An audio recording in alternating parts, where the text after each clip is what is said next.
Hi everyone and welcome back to a brand new piercing FAQ video. Now today is quite an exciting day because I'm going to be getting my nose pierced. Unfortunately I can't film at the piercing studio that I go to, so you'll have to just see me afterwards and then I can tell you my experience about getting my nose pierced. So yes.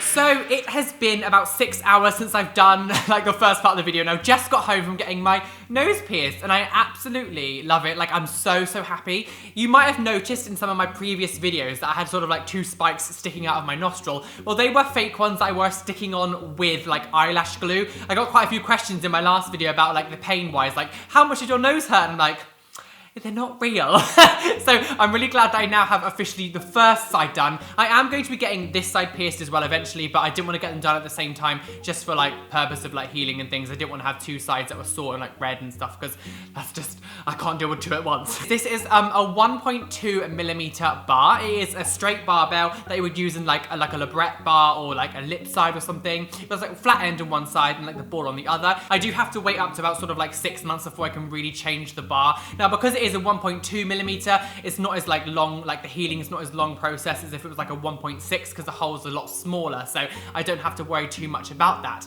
The only problem is now I can't wear makeup on like this side of my nostril because like you can't get any dirt, any makeup, any like proper lotions or anything inside that could potentially cause it to be infected or anything bad like that. I do like the fact that there isn't really any swelling, like it doesn't seem to have swollen up at all. Like the piercer did say to me that it might swell a little bit, but I can't see any swelling. Maybe it's because it is quite a small one. I can notice here though it is quite red. Like this part of my nose is very like kind of red. So just take a few ibuprofens because that does help with the swelling. Like it helps it sort of calm down and things. And maybe put some ice around it. Make sure it's obviously clean and things. Don't put anything dirty around it. So yeah, I'm glad that it's not really swollen. I'm really happy with that actually. Again now, it's gonna cost me a lot less stress having to keep sticking on like a piercing and thinking, oh, it might fall off or, you know, that kind of thing. So now going on my pain list, this is now going at number 5 position. This is like the 5th sort of most painful one. The upper earlobes have been knocked off the list. So now this is the new list of most painful piercings. If you did miss the last one, I did like a video saying like my top most painful piercings. So you can go check that out if you do want to. It was a very weird experience because I sat down on the chair, she sort of marked on my nose and I'm so precise about where I want my piercings to be. Like I'm so like,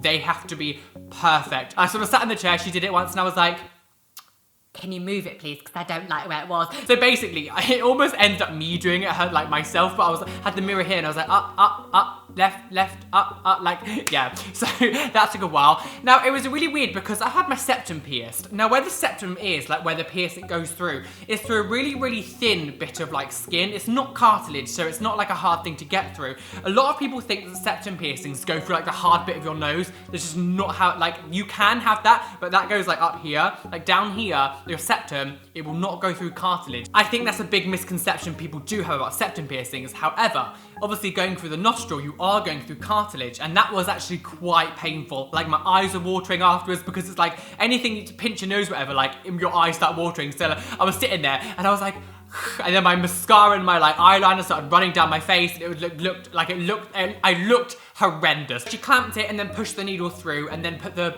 jewelry like back the other way through and then screwed the ball on. And so yeah, I'm not allowed to change it for like a good few months. I probably will change it a little bit closer, like not the bar itself but the ball on the end. I really want like a spike there because that's like I'm the spiky bitch. So I really want to put like a spike on there. So maybe after like a month or so, I might just change the end of it to a spike. I know I probably shouldn't be doing that, but I want to. Although I'm not going to tell you guys that. I'm going to give you proper information. Like if you do have a new piercing, do not change it prematurely. I'm a bit like, I've had so many by now. I know what my body's like. I know how it reacts to piercings. Like I know how long I can leave it before I change like at least the end of it. If anyone is very interested in getting their nose pierced and you do want to try it, if you do get some eyelash glue, get like an end of a piercing, like the ball on the end or a spike or something, just put a tiny bit of glue on like the flat bit and stick it on. You can position it maybe around and you'll be able to like see what it actually looks like before you get it done. Because once you do pierce it, you can be like left with like a scar and things. So you don't want to do it if you're not too sure that you actually want to get it or not. One thing is that they won't do is they won't pierce it with a hoop. With cartilage piercings, you shouldn't really get piercings with hoops. You should get flat barbells because they'll heal better, they'll heal faster than it will do with a hoop. And with hoops, you do knock it a lot more, like you can move it up and down and the piercing will obviously get irritated, so it's a lot like it's easier to get an infection when you use a hoop because like it moves around a lot more. So hoops aren't a good idea to get pierced with straight away. Also, I want to keep saying this, I say this all the time in my videos, I swear to God, if you go anywhere and they try to pierce your nose with a piercing gun or whatever, walk out that shop. Trust me, I've seen videos on YouTube of people getting the nose done with piercing guns and I watch them and I'm literally like severely detonated.